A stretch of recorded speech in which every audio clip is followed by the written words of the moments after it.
तो गर्ल्स, आपके लास्ट वाली वीडियो में हमने इंटेरोगेटिव सेंटेंसेस को चेंज करना सीखा था। इसमें हम सिर्फ इम्पेरेटिव सेंटेंसेस को सीखेंगे, ठीक है। इम्पेरेटिव सेंटेंसेस होते हैं आदेशात्मक वाक्य या फिर अनिवार्य वाक्य। जैसे हम किसी को आदेश देते हैं या किसी से रिक्वेस्ट करते हैं तो उन वाले सेंटेंस को पैसिव वॉइस में कैसे चेंज करते हैं, आइए सीखते हैं।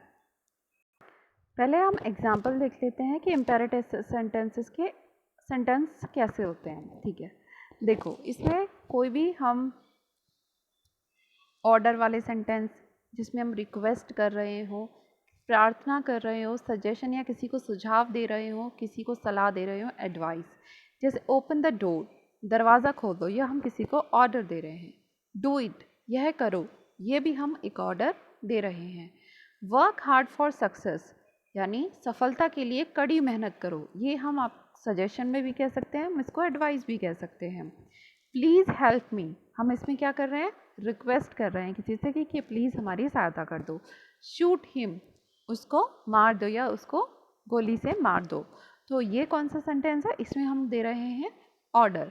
तो जिसमें order, request, pray, suggestion, advice, ये सारी भाव प्रकट हो तो उन्हें क्या कहते हैं, इम्पेरेटिव सेंटेंस कहते हैं, ठीक है।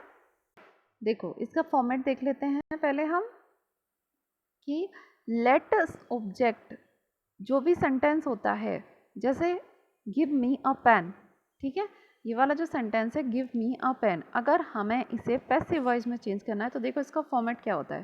पहले लगाते हैं लेट के बाद लगाते हैं ऑब्जेक्ट यानी जो सेंटेंस के लास्ट में होता है, ठीक है। फिर उसके बाद हम लगाते हैं बी वर्ड लगाते हैं, सभी इम्पेरेटिव सेंटेंस में बी वर्ड लगाते हैं, ठीक है। और मेन वर्ब थर्ड फॉर्म, ये आपको तो बिल्कुल सही से पहचाना चाहिए क्योंकि पैसिव वॉइस थर्ड फॉर्म ही लगाती है, तो हमारा इम्पेरेटिव सेंटेंस उसमें चेंज हो जाता है। जैसे अब इसको चेंज करते हैं हम, ठीक है, इस वाले को। तो इसमें पहले हमने क्या लगाया, लेट लगाया, ठीक है, लेट लगाया। लेट के बाद ऑब्जेक्ट क्या है, ऑब्जेक्ट है अ पेन, फिर हम अ पेन लिखेंगे। उसके बाद हमारा फॉर्मेट के अकॉर्डिंग हमें लगाना चाहिए बी, तो लेट अ पेन बी। अब मेन वर्ब हमारी कौन सी है, गिवन, गिव है, इसकी थर्ड फॉर्म क्या बन जाएगी, गिवन, और ये हमारा जुड़ जाएगा, ये जो ऑब्जेक्ट है गिवन टू मी, ठीक है, गिवन टू मी हो जाएगा। नेक्स्ट रूल देखिए, इसका नेक्स्ट रूल है प्लीज़ या काइंडली शब्द आने पर, प्लीज़ या काइंडली शब्द आने पर पैसिव वॉइस बनाते समय इनको हटा देते हैं, उसके स्थान पर क्या लगाते हैं, यू आर रिक्वेस्टेड टू। सिर्फ इसमें छोटे छोटे वर्ड्स के स्थान पर हम क्या लगाते हैं, यू आर रिक्वेस्टेड टू का प्रयोग करते हैं। जैसे इन वाक्यों में एग्जाम्पल देखो पहले इसका, तब ये वाला पढ़ेंगे हम पहले। यू आर रिक्वेस्टेड टू, तो प्लीज़ वाला कोई सेंटेंस, जैसे please give me your pen, ठीक है, तो हमने ये बोला किसी से please give me your pen, तो उसमें सिर्फ प्लीज़ को हटाना है, उसकी जगह लगाना है you are requested to give me a pen, बस हमें सिर्फ इतना करना है। नेक्स्ट हमारा, इन वाक्यों में सब्जेक्ट हमेशा यू होता है लेकिन छिपा रहता है। ये जो सेंटेंस दे रखे हैं इसमें हमारा जो सब्जेक्ट होता है वह यू होता है, हमेशा हम किसी तुम यानी सेकंड पर्सन से बोल रहे होते हैं। गिव मी अ पेन, ठीक है, तो you give me a pen, कि इसमें किसी भी तरह भी हमारा सब्जेक्ट शो नहीं होता है यू, लेकिन हमें मानना पड़ता है कि इसमें यू सब्जेक्ट है। तो गिव मी अ पेन हम किससे कह रहे हैं, कि जो हमारे सामने है गिव मी अ पेन, कि तुम मुझे एक पेन दे दो, तो इसका एक्चुअल मीनिंग क्या होगा, you give me a pen, कि तुम मुझे अपना एक पेन दे दो। ओके, एग्जाम्पल पर आओ। ओपन द डोर कि दरवाज़ा खोलो, तो ये हम किसी को ऑर्डर दे रहे हैं, तो हमने क्या कहा था कि जिसमें ऑर्डर वाले सेंटेंस हो तो वो इम्पेरेटिव सेंटेंस होते हैं, तो ये तो हमने पहचान लिया इम्पेरेटिव सेंटेंस है। अब मैंने आपको लेट वाला भी बताया था कि लेट से कैसे चेंज करते हैं, ठीक है। और अगर हम ऑर्डर दे रहे हैं, रिक्वेस्ट कर रहे हैं या एडवाइस कर रहे हैं तो हम सिंपल से चेंज कर सकते हैं, you are ordered to. Request वाले में लगाया था हमने यू आर रिक्वेस्टेड टू, या प्लीज़ और काइंडली वाले में यू आर रिक्वेस्टेड टू लगाया था। और ओपन द डोर क्योंकि ये आदेशात्मक है तो इसमें हमने you are order to open the door as it is लिख देंगे इसको। शूट हिम, इसमें भी हम आदेश दे रहे हैं तो you are order to shoot him. ये सिंपल तरीका है बिल्कुल सही से बनाने का।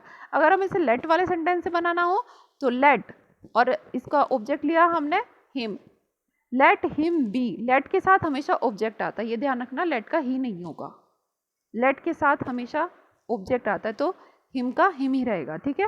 बी शॉट, शूट की थर्ड फॉर्म होती है shot by you, by you आप लगाओ ना लगाओ कोई फर्क नहीं पड़ता, क्योंकि इन वाले सेंटेंसेस में यू सब्जेक्ट छुपा हुआ होता है, ठीक है। नेक्स्ट है आपका स्पीक द ट्रुथ, सच बोलो, ये क्या सलाह दी जा रही है, इसको हम पहले लेट वाले से बनाकर देखते हैं। Let the truth be spoken, speak की थर्ड फॉर्म स्पोकन, ठीक है, स्पोकन आ गया। अब हमें इस सलाह दी जा रही तो हम इसको ऐसे भी बना सकते हैं, यू आर ऑर्डर्ड टू की जगह लिख देंगे you are advise to speak the truth, उसमें हमारी चेंज नहीं होती कुछ भी फॉर्म वगैरह, ठीक है। Please do it now, please do it now, अब आपने ये सेंटेंस देखा, प्लीज बिना सोचे आप इसमें लगा दोगे यू आर रिक्वेस्टेड टू, तो you are requested to do it now, बाकी सेंटेंस ऐसे उतार दिया हमने, सिर्फ प्लीज की जगह क्या लिखा you are requested to. Next देखिए please do not do this, अब इसमें प्लीज तो लगा है, ठीक है, प्लीज तो लगा हुआ है, लेकिन डू नॉट भी है साथ, तो डू नॉट यानी ये करने के लिए मना किया जा रहा है, नहीं, तो you are requested not to इसमें इंपॉर्टेंट है, you are requested not to do this, ठीक है। या फिर एक वर्ड और आता है यू आर फॉरबिडन, फॉरबिडन माने होता है मना करना, तो उसमें हमें नॉट लगाने की ज़रूरत नहीं होती, तो you are forbidden to do this, okay. आप कोई भी एक फॉर्मेट याद कर लो, ज़्यादा कंफ्यूज होने की ज़रूरत नहीं है। नेक्स्ट है आपका काइंडली, काइंडली और प्लीज़ एक ही वर्ड होते हैं, हमेशा रिक्वेस्ट करने के लिए यूज़ करते हैं, तो काइंडली कॉल द डॉक्टर कि प्लीज़ कृपया डॉक्टर को बुला दो, तो you are requested to call the doctor, as it is हमने सारा सेंटेंस उतार दिया। हेल्प द पुअर, दो तरीके से बना सकते हैं हम, क्योंकि इसमें एडवाइस दे रहे हैं हम, हेल्प द पुअर, गरीबों की सहायता करो, तो you are advise to help the poor, या फिर let the poor be helped by you, by you आपको बता रही हूँ, आप लगा भी सकते हो नहीं भी लगा सकते हो, कोई फ़र्क नहीं पड़ता। वॉक केयरफुली, ध्यान से चलो, तो इसमें हमें क्या दिया जा रहा है, सलाह दी जा रही है, तो you are advise to walk carefully, okay. Next देखते हैं मॉडल्स, मॉडल्स हमारे सेंटेंस होते हैं जो चाहिए के सेंस में होते हैं, चाहिए, कर सकता है या कर सकता था, जिसमें सकना वाला सेंस हो या चाहिए वाला सेंस हो, वो मॉडल्स होते हैं, मॉडल वर्ब होती हैं, ठीक है। कौन कौन सी होती हैं, can, could, may, might, should, would, ought to, must. Can कर सकता है, कुड कर सकता था, मे हो सकता है, माइट हो सकता था, शुड होना चाहिए, वुड करना चाहिए या फिर कर सकते हो, ऑट टू करना चाहिए, मस्ट कर बिल्कुल ही बहुत ज़रूरी करना चाहिए, मस्ट उसके लिए होता है कोई चीज़ हमें बहुत ही ज़रूरी करनी हो तब ये सेंटेंस में यूज़ करते हैं। इसका फॉर्मेट देखो, सब्जेक्ट को ऑब्जेक्ट बनाते हैं, ठीक है, सब्जेक्ट को हम ऑब्जेक्ट बनाते हैं, मॉडल वर्ब आती है क्योंकि सब्जेक्ट के बाद ही आती है मॉडल वर्ब, तो हमने मॉडल वर्ब लगाई, उसके बाद हम क्या लगाते हैं, be, this is the most important. सिर्फ मॉडल्स में क्या करने की चीज़ है, बहुत आसान है, मॉडल्स के बाद हमें बी लगा देना है और मेन वर्ब की थर्ड फॉर्म यूज़ करनी है। थर्ड फॉर्म तो आप शुरू से ही बताते आ रही हूँ कि पैसिव वॉइस में थर्ड फॉर्म ही बननी है, और बाय के साथ उसका सब्जेक्ट टू ऑब्जेक्ट बना दो, ठीक है। एग्जाम्पल देखो, ही कैन रीड न्यूज़पेपर, वह न्यूज़पेपर पढ़ सकता है, इसमें मॉडल वर्ब आई है हमारी कैन, ठीक है। रीड है यहाँ पर क्योंकि मॉडल वर्ब के साथ हमेशा फर्स्ट फॉर्म आती है, तो यहाँ पर फर्स्ट फॉर्म है, ठीक है। मॉडल वर्ब के साथ फर्स्ट फॉर्म आती है, लेकिन कुछ केसेस हैं जिसमें सेकंड या थर्ड फॉर्म भी आती है, वो मैं आपको आगे बताऊंगी। तो ये वाला हमने यहाँ से इसका ऑब्जेक्ट उठाया, तो न्यूज़पेपर कैन बी हमने इसमें ऐड किया, रेड बाय हिम, रीड की थर्ड फॉर्म होती है रीड रेड, ठीक है, लेकिन सिर्फ प्रोनाउंसिएशन में चेंज हो जाता है, इनकी स्पेलिंग्स में चेंज नहीं होता।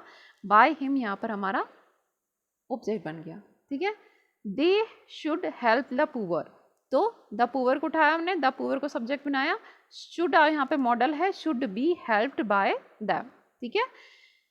नेक्स्ट है आपका Ruchi can not drive the car, Ruchi car नहीं चला सकती, तो द कार कैन नॉट एक साथ आएगा, कैन नॉट बी, उसके साथ बी आ जाएगा, ड्रिवन बाय रुचि, ठीक है, ये आपके एक्टिव पैसिव वॉइस खत्म हो चुके हैं। अब आपको जो भी कंफ्यूजन हो, जो भी क्वेश्चन हो इससे रिलेटेड, जो भी मैंने समझाया है, आप मुझसे पूछ सकते हैं।